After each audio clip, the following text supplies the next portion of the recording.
Assalamualaikum warahmatullahi wabarakatuh. Perkenalkan, saya Kartika Dwi Yulianti dari kelas 1 KPIA dengan nomor induk mahasiswa 2017102025. Saya akan menyampaikan materi ulumul hadis tentang klasifikasi hadis ditinjau dari aspek bentuk, sumber, dan mengikat tidaknya. Baik, yang pertama, klasifikasi hadis ditinjau dari aspek bentuknya. 1. Hadis qauli, yaitu ucapan. 2. Hadis fi'li, perbuatan.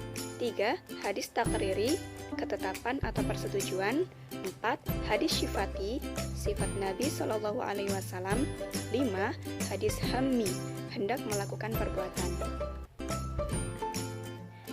Kita bahas yang pertama, hadis qauli. Hadis qauli adalah seluruh hadis yang diucapkan Rasulullah SAW untuk berbagai tujuan dan dalam berbagai kesempatan. Khusus bagi para ulama usul fiqih, hadis qauli adalah seluruh perkataan Nabi SAW yang dapat dijadikan dalil untuk menetapkan hukum syara. Contoh hadis qauli adalah seperti sabda Rasulullah SAW mengenai status air laut. Hadisnya yaitu diriwayatkan dari Abu Hurairah radhiyallahu anhu yang mengatakan bahwa Rasulullah SAW pernah bersabda tentang laut. Airnya adalah suci dan bangkainya adalah halal. Kedua, hadis fi'li. Hadis fi'li yaitu seluruh perbuatan yang dilaksanakan oleh Rasulullah SAW. Perbuatan Rasul Shallallahu Alaihi Wasallam tersebut adalah yang sifatnya dapat dijadikan contoh teladan, dalil untuk penetapan hukum syara atau pelaksanaan suatu ibadah. Umpamanya, tata cara pelaksanaan ibadah sholat, haji, dan lainnya. Tata cara pelaksanaan sholat, salah satunya dicontohkan Rasul Shallallahu Alaihi Wasallam adalah cara mengangkat tangan ketika takbir di dalam sholat. Hadisnya diriwayatkan dari Abdullah bin Umar yang berkata, "Aku melihat Rasulullah Shallallahu Alaihi Wasallam apabila dia berdiri melaksanakan sholat, beliau mengangkat kedua tangannya hingga setentang kedua bahunya, dan hal tersebut beliau lakukan ketika bertakbir hendak ruku." Hadis riwayat Al-Bukhari. Contoh lainnya yaitu diriwayatkan dari Jabir yang berkata, Rasulullah Shallallahu Alaihi Wasallam pernah sholat di atas tunggangannya. Kemana saja tunggangannya itu menghadap, apabila beliau hendak melaksanakan sholat fardu, beliau turun dan menghadap ke kiblat. Hadis riwayat Bukhari Muslim. 3. Hadis takriri, yaitu diamnya Rasulullah Shallallahu Alaihi Wasallam mengingkari perkataan atau perbuatan yang dilakukan di hadapan beliau atau pada masa beliau, dan hal tersebut diketahuinya ada kalanya dengan pernyataan persetujuan atau penilaian baik dari beliau, dan ada kalanya pengingkaran dari beliau. Hadisnya diriwayatkan dari Abdullah bin Umar yang berkata, pada hari peperangan Ahzab, Nabi Shallallahu Alaihi Wasallam bersabda, "Janganlah seorang pun melakukan sholat asar kecuali di perkampungan Bani Quraisyah." Maka sebagian sahabat melaksanakan sholat asar di perjalanan. Sebagian mereka berkata, "Kami tidak melakukan sholat sehingga kami sampai di perkampungan tersebut." Dan sebagian yang lain mengatakan, "Justru kami melakukan sholat pada waktunya, karena beliau tidak memaksudkan yang demikian pada kami." Kemudian perbedaan pemahaman tersebut disampaikan kepada Nabi Shallallahu Alaihi Wasallam, dan Nabi tidak menyalahkan siapapun di antara mereka. Hadis riwayat Al-Bukhari. Dari hadis di atas terlihat bahwa sebagian sahabat ada yang memahami larangan tersebut sebagaimana apa adanya sesuai teks hadis, sehingga mereka tidak melakukan sholat asar kecuali sesudah sampai di perkampungan Bani Quraisyah yang waktunya ketika itu telah memasuki maghrib. Sedangkan sebagian sahabat lagi memahami larangan Rasulullah Shallallahu Alaihi Wasallam sebagai tuntutan kesegeraan berangkat ke perkampungan Bani Quraisyah, dan karenanya mereka tetap melaksanakan sholat asar pada waktunya. Dan Nabi Shallallahu Alaihi Wasallam setelah melihat perbedaan ijtihad para sahabat dalam menafsirkan larangan beliau itu tidak menyalahkan pihak manapun, yang berarti beliau mengakuinya. Inilah yang disebut dengan takrir beliau. 4. Hadis syifati atau ahwali, yaitu hadis yang berupa hal ihwal Nabi Shallallahu Alaihi Wasallam yang menyangkut sifat-sifat dan kepribadian serta keadaan fisik Nabi Shallallahu Alaihi Wasallam. Contohnya, diriwayatkan dari Abu Ishaq yang mendengar Al-Bara berkata, Rasulullah Shallallahu Alaihi Wasallam adalah manusia yang paling tampan wajahnya, paling baik akhlaknya. Postur fisik beliau tidak tinggi dan juga tidak pendek. Hadis riwayat Al-Bukhari. 5. Hadis hammi, yaitu hadis yang berhubungan keinginan atau rencana yang akan dilakukan oleh Nabi Shallallahu Alaihi Wasallam namun tidak terrealisasi. Contohnya, keinginan beliau untuk berpuasa tanggal 9 Asyura. Diriwayatkan dari Abdullah bin Abbas, dia berkata, ketika Nabi Shallallahu Alaihi Wasallam berpuasa pada hari Asyura dan memerintahkan para sahabat untuk berpuasa, mereka berkata, "Ya Rasulullah, hari ini adalah hari yang diagungkan oleh Yahudi dan Nasrani." Rasul Shallallahu Alaihi Wasallam kemudian bersabda, "Tahun yang akan datang, insya Allah aku akan berpuasa pada hari yang ke-9." Hadis riwayat Abu Dawud. Berikutnya, klasifikasi hadis Nabawi ditinjau dari aspek sumbernya. 1. Hadis marfu, itu disandarkan kepada Nabi Shallallahu Alaihi Wasallam. 2. Hadis mauquf, disandarkan kepada sahabat Nabi Shallallahu Alaihi Wasallam. 3. Hadis maqtu, disandarkan kepada murid sahabat Nabi Shallallahu Alaihi Wasallam atau tabi'in. 1. Hadis marfu. Marfu merupakan isim maf'ul dari kata rofa'a, yang artinya mengangkat atau meninggikan. Lawan dari kata wada'a, itu meletakkan sesuatu. Dinamakan dengan marfu karena ia dinisbahkan ke pemilik kedudukan yang tinggi, yaitu Nabi Shallallahu Alaihi Wasallam. Hadis marfu adalah setiap hadis yang disandarkan kepada Nabi Shallallahu Alaihi Wasallam, baik berupa perkataan, perbuatan, ketetapan, dan lain-lain. Contohnya, diriwayatkan dari Abdullah bin Amr, dia berkata, Rasulullah Shallallahu Alaihi Wasallam bersabda, orang-orang yang memiliki kasih sayang akan disayangi oleh Ar-Rahman atau Allah. Berkasih sayanglah terhadap yang ada di bumi, niscaya yang di langit akan menyayangimu. Hadis riwayat At-Tirmizi. 2. Hadis mauquf. Mauquf merupakan isim maf'ul dari kata waqafa atau berhenti. Dinamakan dengan mauquf karena rawi menghentikan hadis pada sahabat dan tidak melanjutkannya ke Nabi Shallallahu Alaihi Wasallam. Hadis marfu adalah setiap hadis yang disandarkan kepada sahabat Nabi Shallallahu Alaihi Wasallam, baik berupa perkataan, perbuatan, ketetapan, dan lain-lain. Contohnya, diriwayatkan dari Abdullah bin Mas'ud, dia berkata, sederhana dalam sunnah itu lebih baik daripada bersungguh-sungguh dalam kebid'ahan. Riwayat Al-Baihaqi dalam As-Sunan Al-Kubra, Al-Hakim dalam Al-Mustadrak. Dinyatakan sahih sesuai syarat Al-Bukhari dan Muslim oleh Az-Zahabi. Mauquf tapi dihukumi marfu. Bagaimana? Ada loh contohnya, yaitu 1.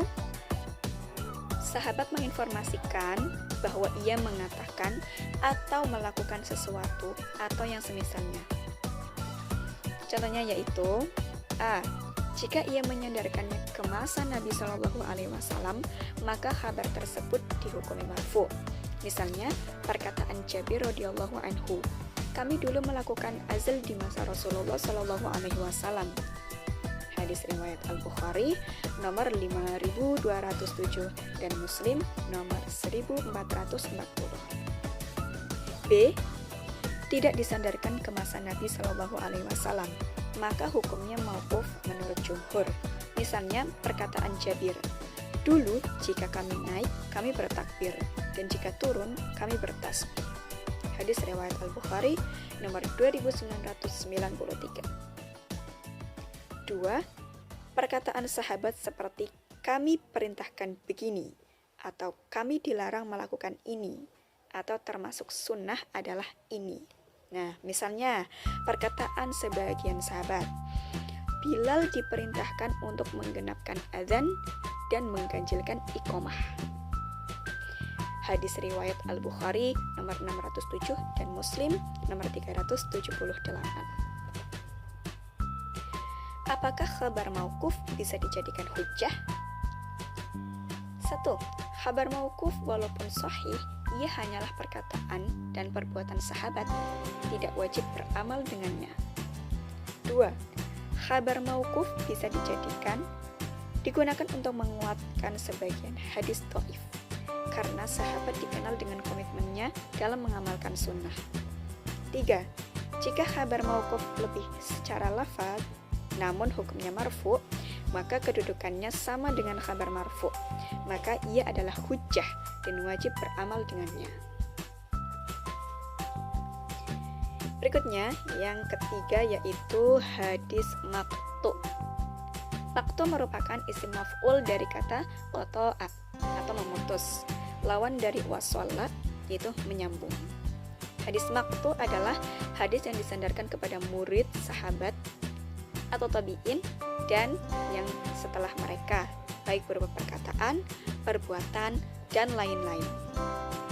Contohnya, riwayat Imam Al-Bukhari di Sahihnya di awal bab Imamah Al-Maftun wal Al-Mubtadi Kitab Al-Adhan, yaitu perkataan Imam Hasan Al-Basri tentang sholat di belakang seorang ahli bid'ah.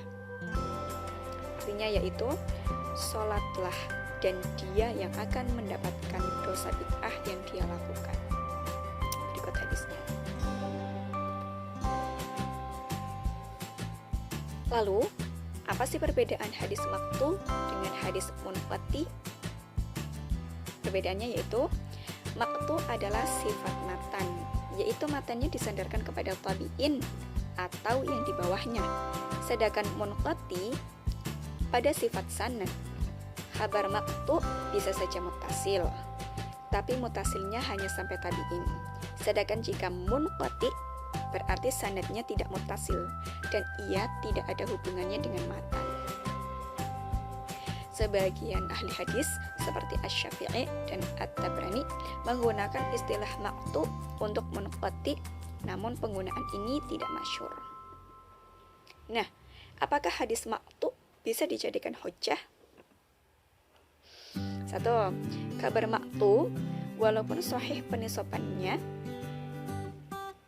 mengatakan bukanlah hujjah karena ia hanyalah perkataan atau perbuatan dari salah seorang kaum muslimin. 2. Jika ada indikasi khabar maqtu tersebut adalah marfu, maka ia dihukumi khabar marfu yang mursal. Sedikit tambahan, pembagian kabar menjadi hadis qudsi, marfu, mauquf, dan maqtu adalah dari sisi matannya, ke siapa matan tersebut dinisbahkan dan tidak berhubungan dengan sanad. Dari sisi sanad, bisa saja hadis qudsi, marfu, mauquf, dan maqtu tersebut munqati atau muttasil, dan atau sahih, hasan, atau dhaif.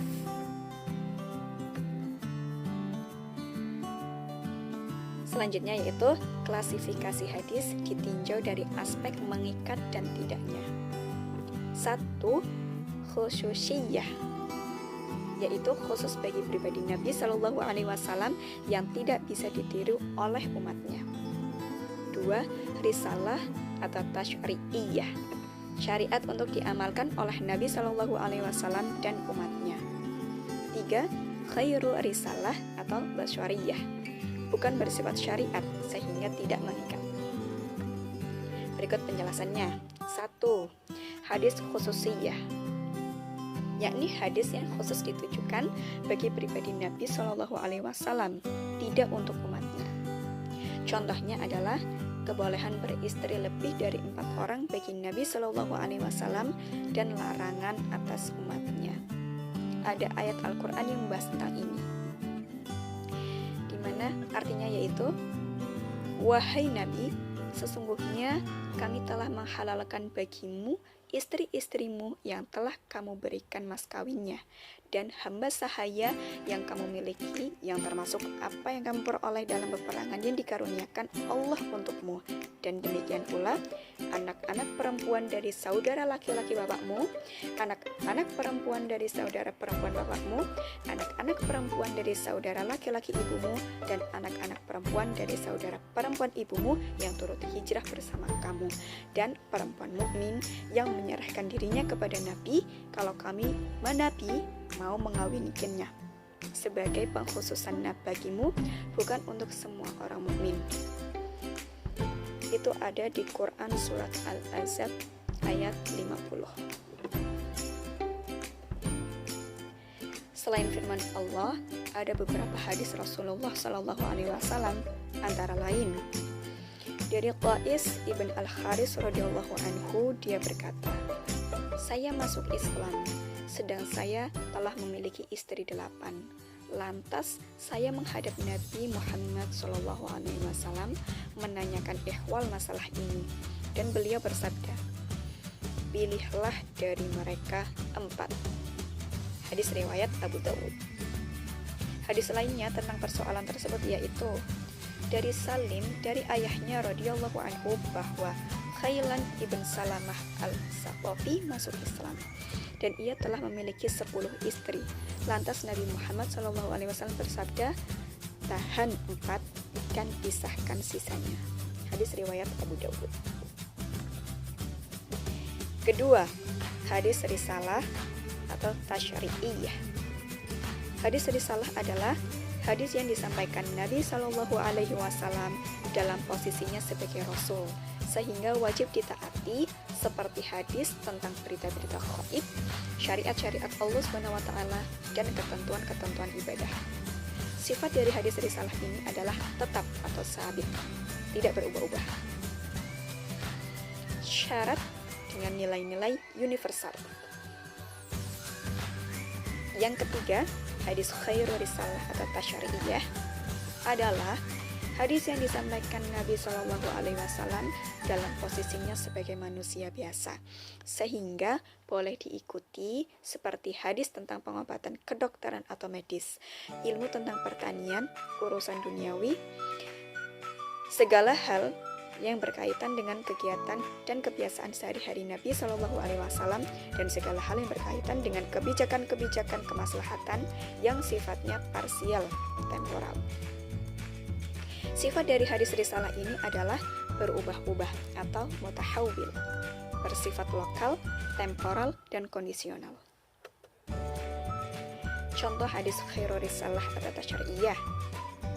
Diriwayatkan dari Israel dari Simak bahwasanya ia mendengar Musa bin Talhah bin Ubaidullah menceritakan dari bapaknya. Ia berkata, aku bersama Rasulullah SAW melewati kebun kurma. Beliau melihat orang-orang mengawinkan kurma. Lalu beliau bersabda, apa yang mereka lakukan?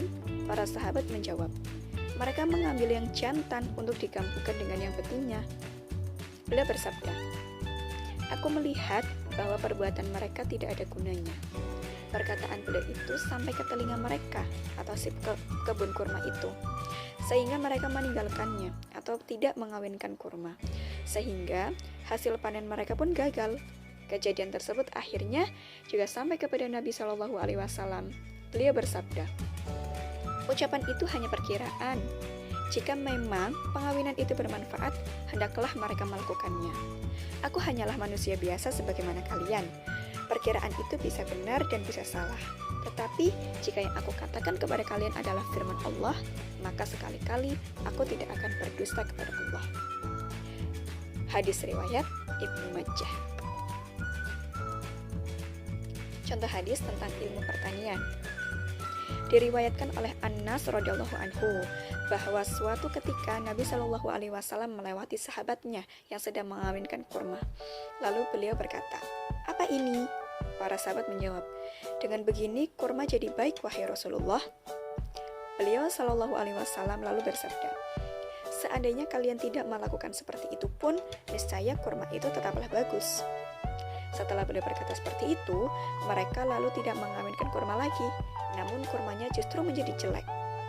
Ketika melihat hasilnya seperti itu, Nabi Shallallahu Alaihi Wasallam bertanya, "Kenapa kurma itu bisa jadi jelek seperti ini?"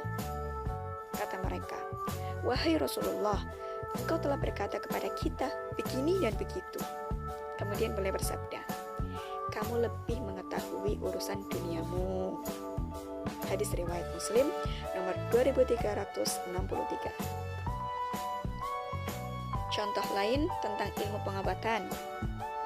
Dari sahabat Sa'ad mengisahkan, pada suatu hari aku menderita sakit.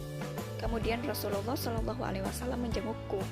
Beliau meletakkan tangannya di tengah dadaku sampai jantungku merasa sejuknya tangan beliau. Kemudian beliau bersabda, "Sesungguhnya engkau menderita penyakit jantung. Temuilah Al-Haris bin Khaladah dari Bani Soqif, karena sesungguhnya dia adalah orang tabib atau dokter. Dan hendaklah dia Al-Haris bin Khaladah mengambil 7 buah kurma ajwah, kemudian ditumbuk beserta biji-bijinya, kemudian meminumkanmu dengannya." Hadis riwayat Abu Dawud nomor 3875. Nah, apakah seluruh ucapan, perbuatan, dan tingkah laku Nabi Shallallahu Alaihi Wasallam adalah syariat yang harus diikuti? Pertama, Syekh Abdul Wahab Khalaf memberi kategori tentang beberapa perbuatan Nabi Shallallahu Alaihi Wasallam yang bukan ranah tasyri dan tak harus diikuti. Kategori itu adalah: 1. Apa-apa yang muncul dari Nabi lahir atas faktor naluri kemanusiaan, seperti cara berdiri, duduk, cara jalan, makan, minum, dan lain sebagainya. Maka itu tidak perlu diikuti, karena bukan syariat, sebab ia lahir dalam ranah naluri Nabi, bukan wahyu ilahi. Hanya saja, jika ada perkara naluri kemanusiaan, lalu dalil khusus untuk diikuti, maka naluri kemanusiaan Nabi menjadi syariat yang memiliki implikasi hukum dalam fikih, wajib, mandub, mubah, makruh, dan haram. 2. Apa-apa yang muncul dan lahir dari Nabi atas dasar eksperimen, kebiasaan, atau adat perorangan dan masyarakat, seperti pertanian, perkebunan, perniagaan, strategi perang, kedokteran, dan lain sebagainya. Maka ini yang bukan syariat yang harus diikuti, karena hal ini tidak muncul berdasarkan wahyu, akan tetapi muncul dari hasil uji coba atau eksperimen. Ketiga, apa-apa yang muncul dari Nabi dan ada dalil khusus bahwa perkara itu khusus Nabi dan tidak ditujukan sebagai teladan, maka ini jelas bukan syariat dan tidak boleh diikuti. Misalnya, kebolehan bagi Nabi untuk memiliki istri lebih dari 4 dalam waktu yang bersamaan. Demikian penyampaian materi yang bisa saya sampaikan. Kurang lebihnya mohon maaf ya teman-teman. Jangan lupa untuk like, komen, dan subscribe. Terima kasih. Sekian dari saya. Wassalamualaikum warahmatullahi wabarakatuh.